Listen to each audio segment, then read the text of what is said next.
దగ్గర పులుల్ని ఏ విధంగా వేటాడుతాం? సాధారణంగా కొన్ని ప్రాంతాల్లో పులుల్ని మీకు సాకి అనే పులి ఉంటుంది హైదరాబాద్లో జూ పార్క్లో. అది అప్పుడు సెన్సేషన్. ఆ సాకి పులిని ఒక వ్యక్తి పైనుంచి రావడం, ఆ పులిని హ్యాంగ్ చేయడం, దానికి ఉన్న స్కిన్ గోల్డ్ తీసుకొని వెళ్ళి అమ్ముతాడు. ఎవరు చేశారు? పులిని చంపడం అనేది పెద్ద హీరో అది. కానీ మీ దగ్గర ఎంఓ ఏ విధంగా ఉంటుంది? అంటే పులికి మొత్తం బంధుని చంపుతారా? నేను నాకు చెప్పినట్లు హ్యాంగింగ్ చేసి ఉచ్చులో పడి చంపేస్తుంటారా? ఇప్పుడు ఏదైతే మేము చూసిన కేసు చెప్పానో అది జనవరిలో జరిగిన కేసు. ఆ కేసు ఇంట్రెస్టింగ్ గా ఉండే, చాలా గ్రూసమ్ క్రూయల్ గా కూడా అనిపించి ఉండే.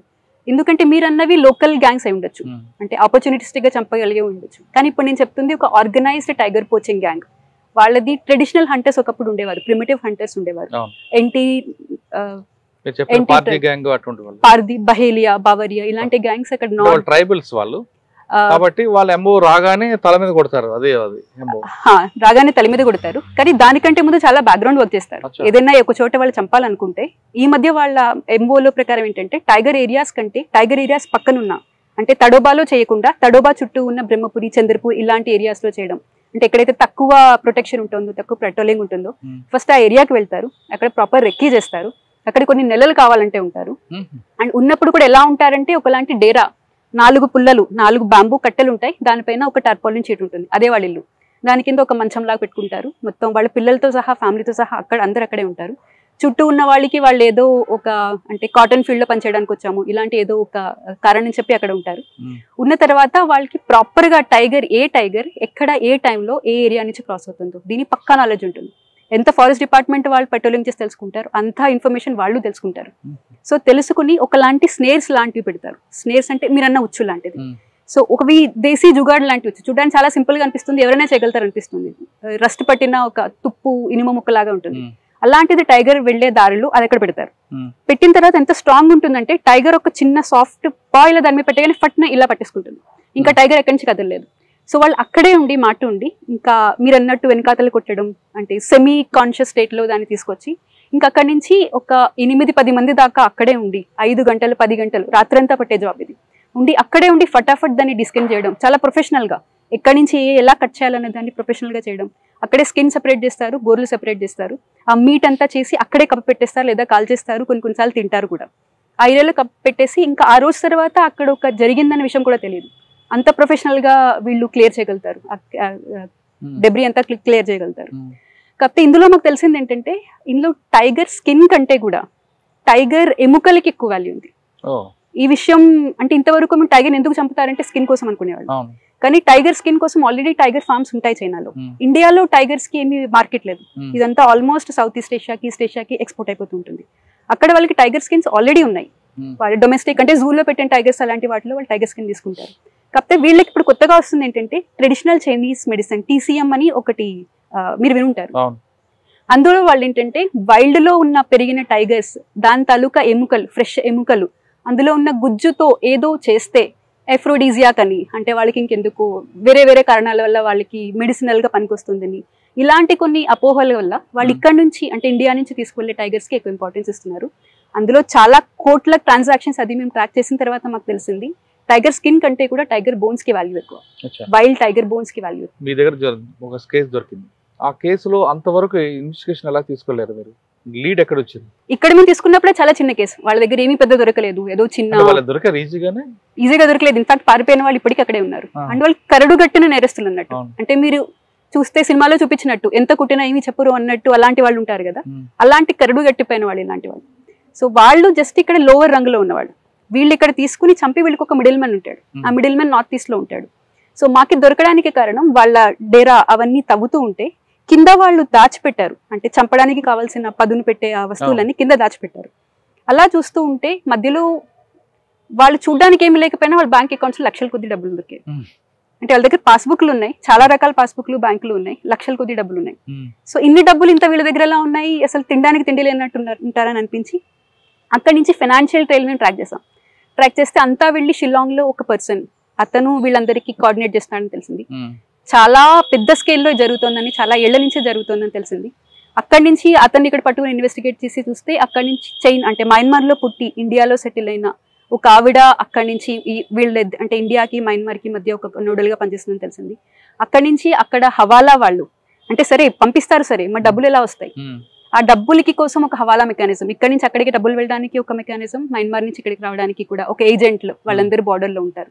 ఎగ్జాక్ట్ ఆ రూట్ అదంతా మాకు అంటే స్టెప్ బై స్టెప్ అలా చూసుకుంటే చాలా పెద్ద లెంత్ అంటే లెందీ ఆర్గనైజ్డ్ క్రైమ్ ఉన్న విషయం తెలిసింది. ఆ కేసులో ఎంతవరకు వెళ్ళారండి మీరు?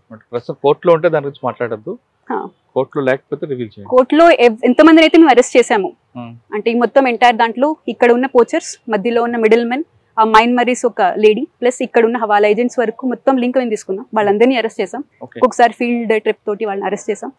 ఎవరికి బెయిల్ రాలేదు. అందరు ఇప్పుడు కరెంట్లీ కోర్టులోనే ఉన్నారు అండ్ కోర్టు కేసు జరుగుతుంది. మొత్తం ఎవిడెన్స్. వాళ్ళు కేవలం చంద్రపూర్ లో చేశారా, చుట్టుపక్కల ఎక్కడైనా చేశారా?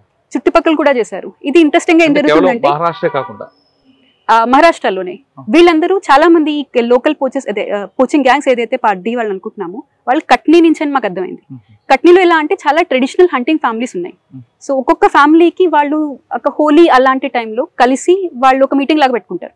పెట్టుకుని ఈ ఫ్యామిలీకి ఇదిగోను మీరు చంద్రపూర్ తీసుకోండి, మీరు గడ్చిరోలి తీసుకోండి, ఇలా వాళ్ళు పంచుకుంటారు.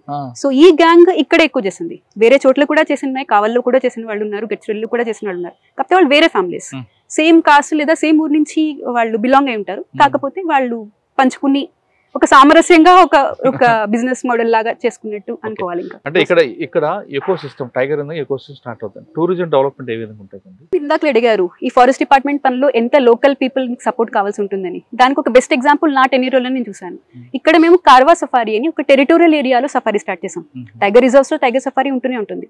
మేము ఇది స్టార్ట్ చేయడం వల్ల ఏం జరిగిందంటే ఒక సంవత్సరం 2 సంవత్సరాల్లోనే జనాలు రావడం మొదలు పెట్టారు. మేము తడోబా కంటే కూడా తక్కువ ఖర్చుతోటి తక్కువ సఫారీ డబ్బులతోటి మేము ఎంట్రీ ఇవ్వడం స్టార్ట్ చేసాం. టైగర్లు కనిపించడం కూడా మొదలు పెట్టాయి. దాంతో లోకల్ వాళ్ళు బయట వాళ్ళకంటే పూణే, ముంబై, హైదరాబాద్ వాళ్ళు కూడా చెప్పడం మొదలు పెట్టారు. వాళ్ళు కూడా వచ్చారు.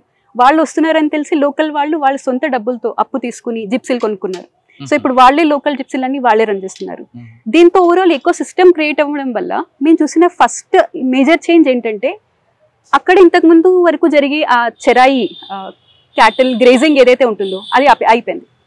అక్కడ పోచింగ్ అంటే మేము కొత్తగా పెట్రోలించాల్సిన అవసరం లేదు. ప్రతిరోజు లోకల్ వాళ్ళు వెళ్తారు, వాళ్ళు చూసి చెప్తారు ఈ రోజు టైగర్ కనిపించింది, ఇది ఇక్కడ కనిపించింది, ఇక్కడ తాగుతుంది అని చెప్తారు. అంటే ఏ పని అయితే ఫారెస్ట్ డిపార్ట్మెంట్ చేస్తుందో అంటే చాలా ఎఫర్ట్ పెట్టి పెట్రోలింగ్ చేయడం, ప్రొటెక్ట్ చేయడం మేము చేయాల్సి వస్తుందో అది ఫ్రీగా వాళ్ళే కావాలనుకుని లోకల్ వాళ్ళు చేస్తున్నారు. సో ఇదొక విన్ విన్. వాళ్ళు ఓన్ చేసుకుంటున్నారు. ఇప్పుడు అది వాళ్ళ ఫారెస్ట్ లాంటిది. అక్కడ ఏ చిన్న జరిగినా వాళ్ళు వచ్చి మాకు చెప్తారు, మేము వెళ్ళి వాళ్ళకి చెప్పాల్సిన అవసరం లేదు. వాళ్ళే దాని మేనేజ్మెంట్ చూస్తున్నారు, దాని హ్యాబిటాట్ మేనేజ్మెంట్ వాళ్ళే చూసుకుంటున్నారు, వాళ్ళే దాన్ని ప్రొటెక్ట్ చేసుకుంటున్నారు.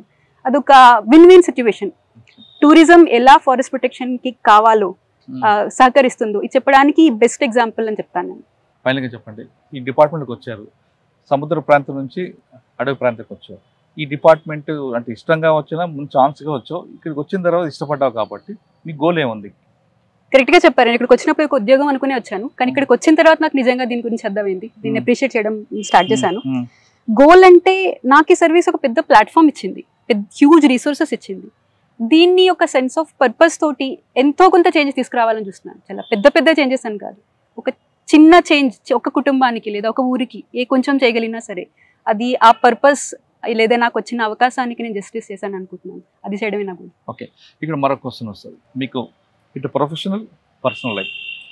ఆడపిల్లవైనా ఇంటికి వచ్చాక భర్తకు మన చేతిని వంట పెట్టాలి, అన్నీ కూడా ఉంటాయి. మరి ఈ రెండు అంటే పర్సనల్ లైఫ్ని ప్రొఫెషనల్ ఎలా మేనేజ్ చేస్తున్నారు? మీరు చెప్పింది వ్యాలిడ్ క్వశ్చన్. ఇన్ఫాక్ట్ చాలా మంది కపుల్ ఎవరైతే సర్వీస్లో ఉన్నారో వాళ్ళు ఫేస్ చేసేదే ఇది. అందులో ఏంటంటే ఇట్ డిపెండ్స్ ఆన్ పార్ట్నర్ అండి. మీ పార్ట్నర్ ఎంత అండర్స్టాండింగ్ ఉంటారు అంటే ఎంత మీ నుంచి ఎక్స్పెక్టేషన్స్ ఎలా ఉంటాయి అన్న దాన్ని బట్టి ఈ వర్క్ లైఫ్ బ్యాలెన్స్ జరుగుతుంది. ఒక రకంగా చూడాలంటే మహారాష్ట్రలో కనీసం స్పౌజల్ కేసెస్లో ఒక చోట పోస్టింగ్ ఇవ్వడం అన్నది ఇక్కడ ట్రెడిషనల్. ఆ రకంగా ఇబ్బంది ఉండదు. లైక్ మీ ఇద్దరం నాసిక్లోనే కలిసి పనిచేసాం, ఇక్కడ చంద్రపూర్లో కూడా కలిసి పనిచేస్తాం. అది కాకుండా ఉన్నది అంటే ఇంకా పార్ట్నర్ మధ్య అండర్స్టాండింగ్ ఎంత బాగుంది, అండర్స్టాండింగ్ బట్టే ఉంటుంది. మీ ఇద్దరిలో ఎవరు వంట చేస్తే మీకు ఇష్టం? అంటే ఆయన చేస్తారా లేదా మీరు చేసి పెడతారా? పోహా తప్ప ఏమీ చేయడం రాదు. సో ఇంకా క్వశ్చనే లేదు. మీకు పోహా తప్ప రాదు? తనకి పోహా. నేను ఈ మధ్య బాగానే చేస్తున్నాను అనుకుంటున్నాను. నాకు మీరు తను అడగండి, తను బాగా చెప్తాను. అడుగుతా. కానీ ఇంటికి వచ్చాక కూడా ప్రొఫెషనల్ మాట్లాడుకుంటారా లేదు పర్సనల్ లైఫ్ ఉంటారా? అలా లేదు, ప్రొఫెషనల్ గా డిస్కస్ చేస్తూ ఉంటాం ఆ రోజు ఎలా జరిగింది. ఎందుకంటే ఇద్దరికి కామన్ గా ఉండేవాళ్ళు చాలా మంది ఉంటారు, ఎవరైనా బాసులు కానీ లేదా ఫ్రెటర్నిటీ కానీ ఇద్దరికి చాలా కామన్ ఉంటాయి. సో అది మాట్లాడుకుంటుంటాం. అది కాకుండా కూడా వేరే మాట్లాడుకోవడం ఇంపార్టెంట్, మీరన్నా ఆ బ్యాలెన్స్ తీసుకురావడానికి. ఎందుకంటే మొత్తం ఇంట్లో బయట అంతా అదే ఉంటే ఒకలాంటి ఆ రట్లో ఉండిపోకుండా బయటకు వెళ్ళడం అంటే వి లైక్ ట్రావెలింగ్, సో బయటకు వెళ్తూ ఉంటాం. అది ఒకటి. లేకపోతే we like doing things together. Training నుంచి కూడా మేము చాలా హాబీస్ ఏవైతే ఉంది కలిసి చేస్తూ ఉన్నాం. ఇద్దరం కలిసి టేబుల్ టెన్నిస్ ఆడుతూ ఉంటాం. ఇన్ఫాక్ట్ తనే నాకు నేర్పించాడు టేబుల్ టెన్నిస్. సో ఇలాంటి హాబీస్ కూడా బయట ఉండడం అనేది ఇంపార్టెంట్. అంటే ప్రొఫెషన్ లో కాకుండా ఇంటికి వచ్చాక రిలాక్స్ అవ్వడానికి ఏం చేస్తారు? టేబుల్ టెన్నిస్ ఆడడం ఇంకా వేరేగా మరి ఇద్దరు కలిసి వంట చేయడం లేదంటే బయటికి వెళ్ళడం చేస్తుంటారు? నేను వంట చేస్తూ ఉంటాను, తను తింటాడు, అదొక హాబీ ఒకటి. లేదంటే రన్నింగ్ చేస్తాం కలిసి. ఇక్కడే స్టేడియం ఉంటుంది, అంటే ఇంటి ఎదురుగానే స్టేడియం ఉంటుంది. కలిసి వాక్కి వెళ్తాం, లేకపోతే రన్నింగ్ కోసం వెళ్తాం. లేదా టేబుల్ టెన్నిస్ ఇంతకుముందు ఆడుతూ ఉండేవాళ్ళం, ఇప్పుడు వంట చేయడం అలాంటివన్నీ. ప్రతి ఫేజ్ లో ఏదో ఒకటి కొత్తగా ఉంటుంది. లేదా కలిసి ఏదైనా సిరీస్ చూస్తూ ఉంటాం, ఓకే, టీవీ సిరీస్.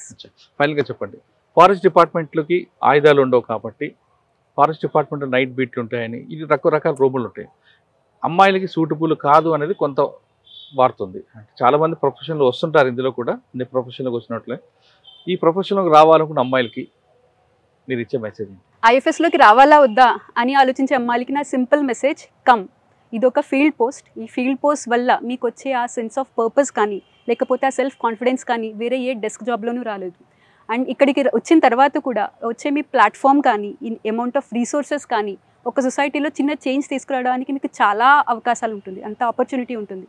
అది మిస్ చేసుకోవద్దు. So definitely come, and if possible come to Maharashtra forest department. Forest డిపార్ట్మెంట్కి వచ్చే వాళ్ళు ఖచ్చితంగా అమ్మాయిలు అయితే ఖచ్చితంగా ఓకే, ఫారెస్ట్ డిపార్ట్మెంట్ రావాలనుకున్న అమ్మాయిలకు ఖచ్చితంగా రండి అంటున్నారు శ్వేత గారు. పర్టికులర్గా మహారాష్ట్ర ఫారెస్ట్ డిపార్ట్మెంట్ అయితే ఇంకా బాగుంటుంది. ఒక లక్ష్యంతో రావాలనుకునే వాళ్ళకి ఈ డిపార్ట్మెంట్ చాలా బెస్ట్ ప్లాట్ఫామ్ అంటున్నారు.